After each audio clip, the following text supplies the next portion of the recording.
no drinking in team kit. You're getting us in trouble here, Simon.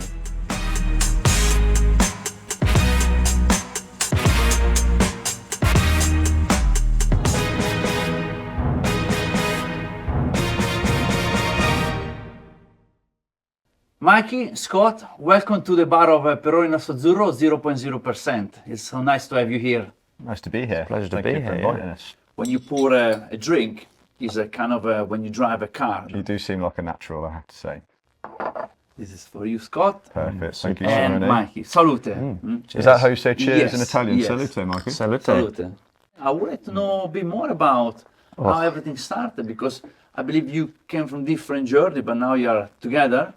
And everyone would like to know a little bit more about it. I started from 16 and then went through a range of formulas, whether it's GTs, touring cars, but right from the bottom. So, you know, washing the wheels, sweeping the floors, doing all the stuff that you do, making the tea, making a mess, you know. Mine was quite early on. I used to watch it as a young boy.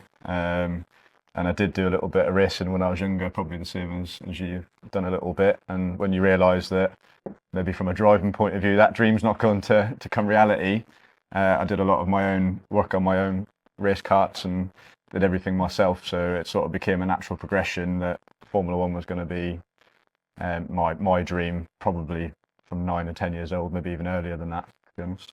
Ever since I started at that young age, I think you come into this sport because you're into sport, and especially you're into motorsport, and you just want to do better and just thrive to get results. And that's, I mean, he's super competitive. He'll say that I'm competitive, but It's not true. After spending so much time together with Sebastian and Lance, what are the most fondest moment that you could remember? for me, Seb side, I think, was just the first podium in Baku. Was exciting, and it was nice to see everyone, you know, back on the podium. It's nice to see him back on the podium. So for me, that's a standout memory, I think. For A good celebration. a good celebration afterwards, yeah, which was really good. So. Well, there are obviously so many challenges in your daily basis profession, but about the satisfaction, that moment you feel super satisfied. And What happened in Melbourne on both cars. Both cars. Both cars had had a crash, but to see everybody from Lance's crew Jump onto my automatically car, go straight onto Seb's car to try and get that one out, because there was a chance to get that one out. That was probably, to see that car leave the garage, was probably the most satisfactory, best moment so far this year, even though it was the worst situation. Sure. And of course, recently the series Drive to Survive. Did you notice more awareness and more passion amongst the crowd into the details of the Formula One and your hard work you put? It's huge. Yeah, we have, especially, there's certain countries that we've been to since COVID has let people back into the circuit. Somewhere like America last year. Austin last year was huge. So many fans. Yeah. It was probably one of the biggest events we had. 410,000 over 3 days. Yeah, it was massive.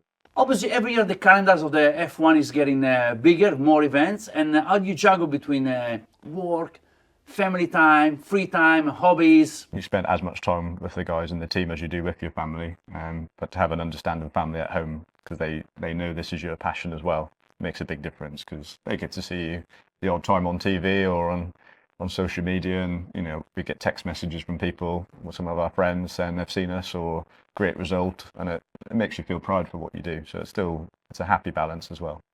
Obviously, today you became a kind of a point of reference for a young engineer who would like to make a career into the race, into the F1. And Hard work, dedication. I think the way you talk to people, the way you conduct yourself. Putting yourself out there as well, not afraid to ask. Whenever I got my first role, I asked someone on an email and said, if you have any jobs, I'd be really interested in doing it. And a month later, my dream came true. And I was a little bit lucky, but you have to put yourself in that position to get yourself there.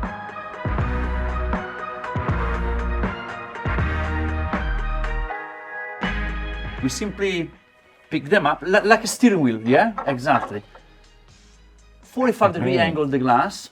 Imagine when you kind of go fast and you're about to get into a turn, so stay there. That's the throttle, Scott. Same speed. You haven't reached yet. I need more speed. The braking point. Be more speed. Faster. Start to get vertical. Yeah. Braking point. Stop. And you're about to lead the race. At least you're gonna qualify in a good position. What P1 there? I think you might have won that. That's like our karting qualifying, isn't it? This just shows how competitive you are. I'm not gonna lie. Even on beer pouring, you have to be the better one. So we Yes. try our work. Salute. Salute.